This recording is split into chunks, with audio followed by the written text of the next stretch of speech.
हुआ कि एक दिन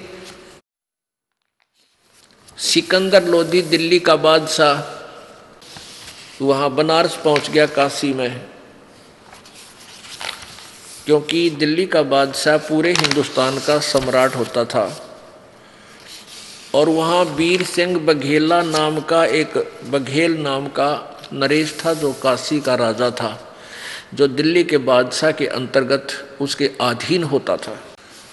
तो वहाँ जब वो पहुँच गया तो काजी और मुल्लाओं को दाव लग गया कि आज तुम अपने मुसलमान बादशाह को इसकी कंप्लेंट करो, क्योंकि काशी का नरेश था वीर देव सिंह बघेल, वो परमात्मा कबीर जी का शिष्य हो चुका था, उनकी शक्ति से परिचित और ज्ञान से परिचित हो गए। इसलिए वहाँ के सभी मुसलमान लोग ये मानते थे कि हिंदू राजा इसका शिष्य है, इसलिए ये तो कोई कार्रवाई नहीं कर रहा। आज मुसलमान अपना राजा आ गया है, इसके आगे इस कबीर की इसकी कंप्लेंट करेंगे और इसको सजा दिलवाएंगे। अब उन्होंने क्या किया, राजा के पास हजारों की संख्या में इकट्ठे हो गए काशी के वो मुसलमान भाई गए। राजा सिकंदर लोधी ने अपने धार्मिक गुरु शेख तकी, जो उनके साथ रहता था, उससे कहा कि पता करो पीर जी जनता किस लिए आई है। एक दो मंत्री को साथ भेज दिया बाहर। कारण का पता चला कि एक कबीर नाम का एक व्यक्ति है जो अपने धर्म का विरोध करता है, मुसलमान धर्म का, और उसके खिलाफ कार्रवाई की जाए। वो कहता है मैं अल्लाह हूं। वो कहता है मांस मछली मत खाया करो, मांस खाने से तुम नरक में जाओगे। वो इतना निकम्मा है। आय हाय। अब सिकंदर राजा ने देखा इतनी जनता आ गई है, उसके पैर डगमगा गए, कभी कोई विद्रोह हो जाएगा, तो कहा लाओ पकड़ के उसको। कौन है वो? अपने आप को अल्लाह कहता है और हमारे मुसलमान धर्म का विरोध करता है। एक व्यक्ति को पकड़ने के लिए 10 सिपाही गए नंबर बनाने के लिए, और परमात्मा ने को पकड़ जाए। और साथ में, क्योंकि माता पिता ने कबीर जी के मुंह बोले, माता पिताओं ने विरोध किया, उनको जब पकड़ने लगे तो उनको भी साथ ही अरेस्ट कर लिया। अब कबीर जी को वहां लाके खड़ा कर दिया और सिकंदर लोधी आ गया। हजारों की संख्या में जनता वहां पर देख रही थी। सिकंदर लोधी राजा वहां खड़ा हो गया। एक गाय मंगा ली,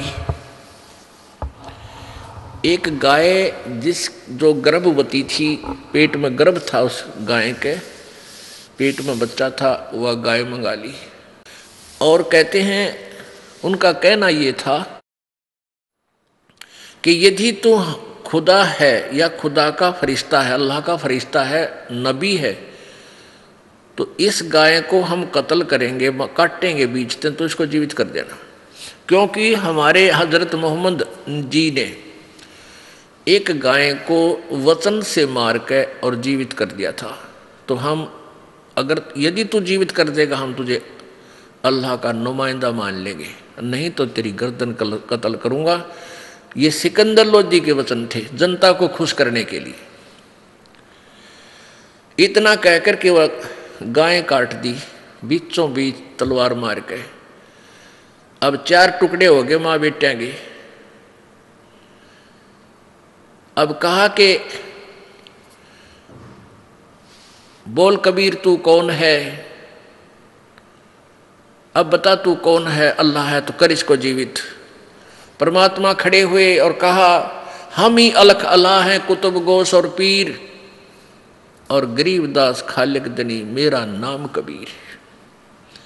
एक थपकी मारी गाय के, एक हाथ मारा उस बच्चे के, दोनों जीवित होकर खड़े हो गए और बाल्टी भर के बच्चा लगा के गाय के नीचे और दूध की बाल्टी भर दी फुल। बोलो सतगुरुदेव की।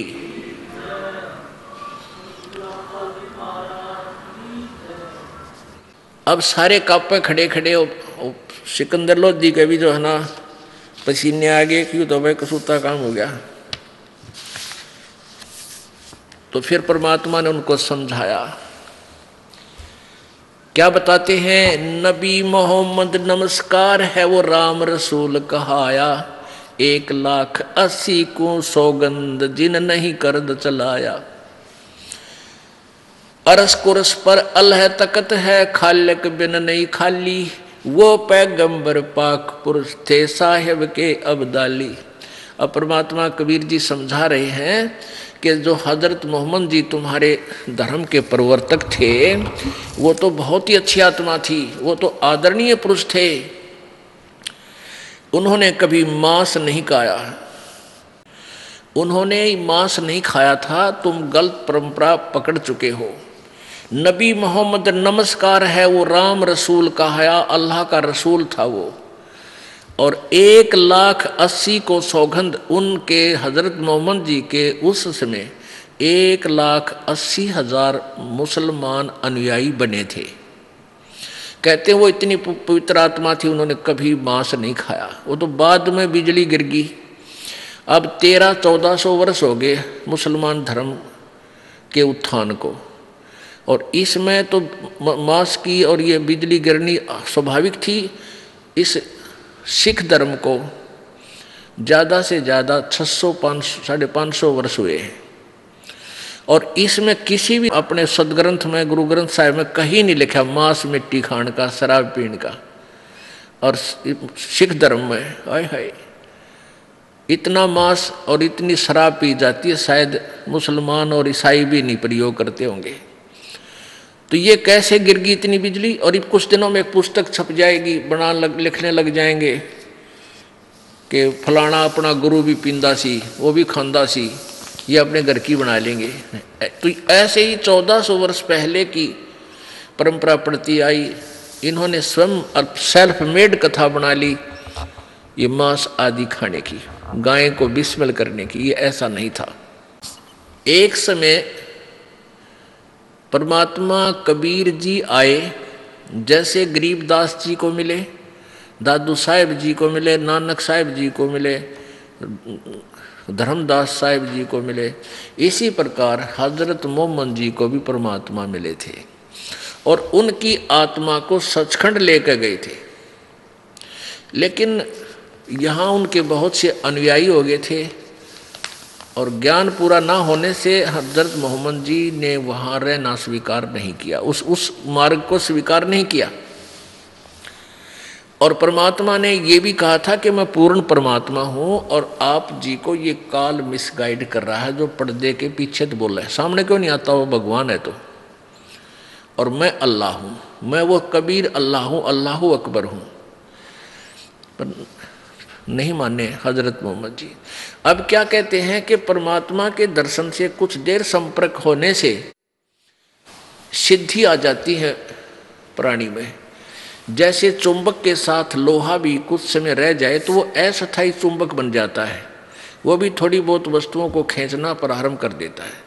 इससे क्या हुआ? परमात्मा के कुछ देर संपर्क से हजरत मोहम्मद जी अस्थायी चुंबक हो गए, उसमें कुछ सिद्धि आ गई।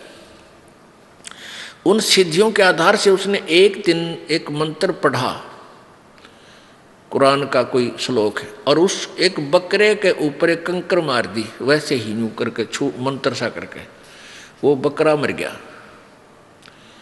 अब बकरा मर गया तो वो गरीब आदमी थे, बकरी पेट पाला करते थे। हजरत मोहम्मद जी भी बकरी पाला करते। तो वो गरीब आदमी रोने लगा और ने कहा कि मैं तो गरीब आदमी हूँ, मेरा ये बहुत पशु हानि होगी, मेरा क्या होगा? तब उसने मंत्र पढ़ कर उसको जीवित करने का आदेश दीजिए, और जीवित हो गया। तो उस व्यक्ति के खुशी का ठिकाना नहीं रहा। उसने आसपास सब जगह बता दिया कि हमारे कैसे हजरत मोहम्मद जी ने, मेरा बकरा मर गया था, उसको जीवित कर दिया। तो उनके विरोधी बहुत थे, दूसरे जो ईसाई धर्म वाले, वो कहने लगे कि झूठ बोलते हो तुम, हम जब जानेंगे हमारे सामने वो गाय को किसी और पशु को मारे। तो हजरत मोहम्मद जी ने कहा कि मैं उस दिन गाय को मार के जीवित करूंगा। वो निश्चित दिन रखा, कुछ दिन बाद उसके बाद फिर सब इकट्ठे हो गए देखने के लिए। तो हजरत मोहम्मद जी ने अपने वचन से वो गाय मार दी, लेकिन जीवित नहीं कर सके क्योंकि वह बैटरी डिस्चार्ज हो ली। तब उन्होंने याद किया उस परम पिता अल्लाह अकबर, आज मेरी इज्जत रखिए, यदि आप ही अल्लाह हो कबीर जी मेरी इज्जत रखो। कहते हैं तब हम मोहम्मद याद किया रे, शब्द स्वरूपी हम बेग गया रे। मुई गऊ हमने तत्काल जिवाई, तब मोहम्मद के निश्चय आई। तुम कबीर अल्लाह दरवेशा, उस मोमन मोहम्मद का फिर गया अंदेशा। परमात्मा कबीर जी कहते हैं कि फिर मोहम्मद जी ने मुझे याद किया और फिर हम गुप्त रूप में तुरंत वहां पहुंच गए। केवल हजरत मोहम्मद को दिखाई दे रहे हैं, अन्य दर्शकों को नहीं। और परमात्मा ने थपकी मार के वह गाय जीवित कर दी। अब जनता तो समझ रही है कि मोहम्मद जी ने जीवित कर दी, और हजरत मोहम्मद को पता है कि यह किसने जीवित कर दी, मेरे से जीवित नहीं हुई थी। तो क्या बताते हैं, जब हम मोहम्मद याद किया रे, शब्द स्वरूपी हम बेग गया रे, बेग माने शिखर, और मुई गऊ हम तत्काल जिवाई, वह मृतक गऊ मैंने तुरंत जीवित कर दी, कबीर जी बता रहे हैं। और तब मोहम्मद का निश्चय आई, जब विश्वास हुआ, तुम कबीर अल्लाह दरवेशा। ओहो, हे कबीर जी आप तो परमात्मा हो और आप ही दरवेश एक संत रूप में आए हो। तब मोमन मोहम्मद का गया अंदेशा, जब उसका संग का निवारण हुआ।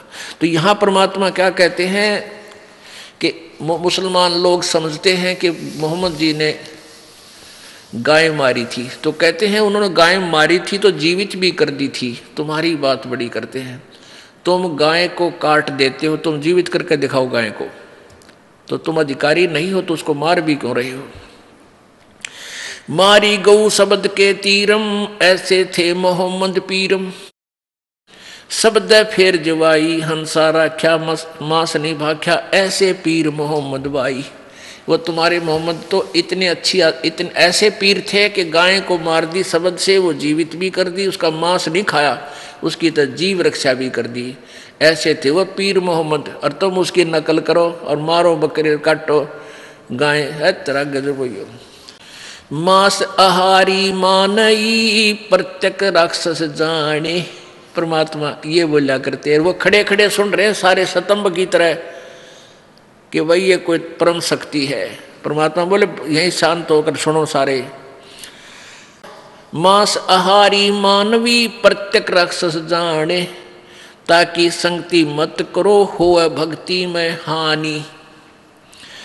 मांस खाए ते ढेड सब, ओह, और मद पी में सो नीच, कुल की दुर्मति पर हरक, राम कहे सो ऊंच।